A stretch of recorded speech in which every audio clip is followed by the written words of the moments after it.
Eu estava pensando, ouvindo o Marcelo falando, e estava pensando o seguinte aqui, Thiago. Ele falou que não tem uma receita pronta.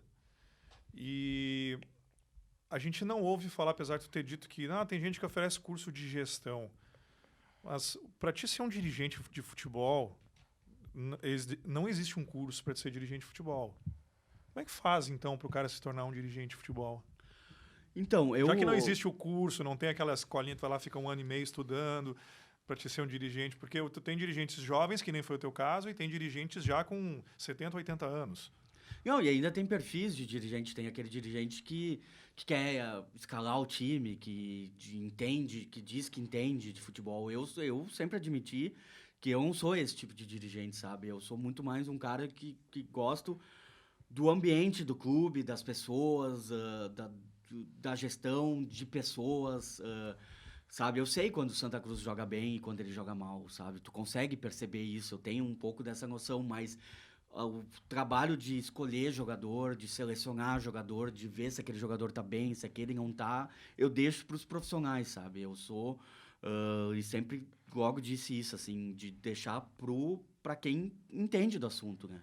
Então, por isso, uma coisa diferente que eu fiz do outro ano pra cá, de 2015 para 2018, foi que ter um gerente de futebol, sabe? Então, nesse 2019, quando eu assumi de novo, eu trouxe o Serginho, que estava na base, que é ex-jogador, com anos de experiência, para ser o meu gerente de futebol, para ser aquele cara que eu vou conversar com ele e ele que vai conversar com o jogador, ele que vai conversar É a ponte com a mesmo comissão, entre né?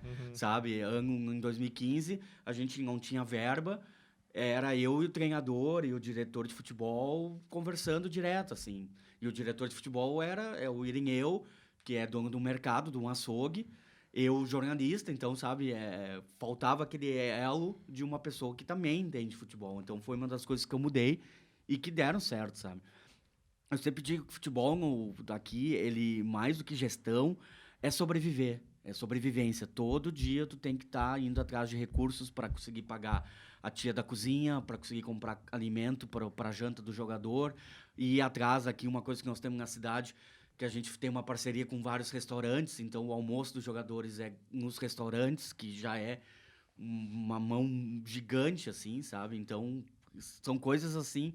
Daí agora vamos jogar as quartas de final, o jogo é em Bento, vamos ter que ir um dia antes, vai precisar hotel, vai precisar o ônibus mais caro. Onde é que eu vou arranjar esse dinheiro, sabe? Hoje a gente já está numa situação um pouco mais confortável, por já estar na divisão de acesso, por estar a equipe empolgada.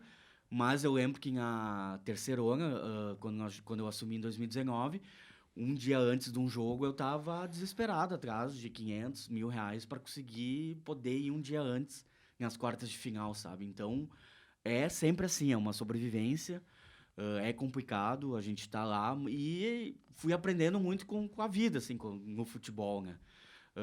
Porque ninguém chegou, te pegou pelo braço e disse assim, Thiago, atenção, tu vai fazer assim, para ti ser dirigente tu tem que fazer isso. Ninguém te ensinou isso. E tu lê, assim, nos cursos, tem um livro que um cara analisou o Barcelona, que é A Bola Não Entra Por Acaso, né? Eu li esse livro, assim, mas é outra realidade, os valores absurdos, mas claro que tu tira algumas coisas dali. E uma das coisas que eu aprendi no primeiro ano também, que daí isso foi um treinador que me disse, que no futebol o grande segredo é aquilo que tu promete, tu cumpre. Então, se tu comprometeu pro teu jogador que tu vai pagar no dia tal, que tu vai pagar esse valor, tu faz de tudo para cumprir. E se tu não vai conseguir cumprir, seja franco de chegar. Olha, eu não vou conseguir cumprir agora. E foi o que me aconteceu. Eu, imagina, com 27 anos... nunca tinha uma experiência de gestão.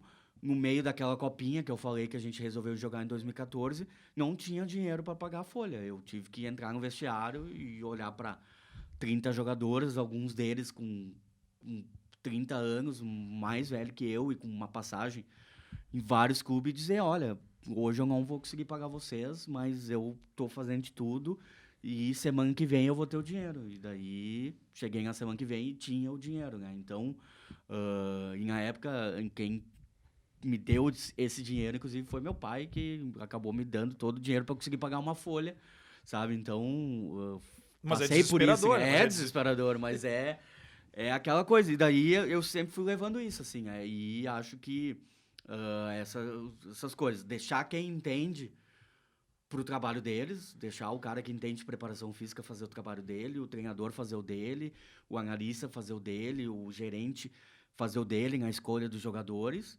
e tentar fazer o meu, que era aquela coisa de agregar. Agregar, fazer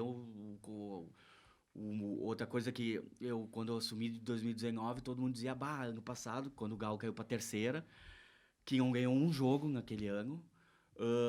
Isso aqui era uma briga, todo dia era uma briga, era o presidente brigando com o treinador, com o gerente. Eu entrava por uma porta, o outro estava saindo por outra. Então eu também botei uma cabeça. Na minha gestão, eu quero um ambiente que as pessoas se sintam bem, com paz, com tranquilidade, para fazer o seu trabalho. Tá todo mundo unido, né? Tudo E isso que eu mesmo ouvi, objetivo. isso que eu ouvi, assim, do próprio William, que é o nosso treinador, né? Dizer para mim, Thiago, eu chego aqui às 7 da manhã para tomar chimarrão porque eu me sinto bem vindo para cá, na secretaria, na cozinha, no vestiário, sabe? Eu acho que são algumas das poucas ideias que eu já dei aqui de como ser um bom dirigente, né? Que é isso, de manter esse clima bom sempre. Vai ter atrito, vai ter confusão, vai ter problemas, tu vai ter que às vezes resolver, vai errar, mas com o próprio William, que é o nosso treinador, assim, que foi campeão com a gente na Copinha, jogou com a gente ali a segunda divisão, hoje está no acesso. Desgasta às vezes, porque dá às vezes alguns atritos, mas eu acho que o que fez o Santa Cruz estar onde está, tá chegando onde está, é por causa de ter mantido sempre essa máxima de ter um clima bom, de ter um ambiente bom e deixar quem conhece fazer o seu trabalho.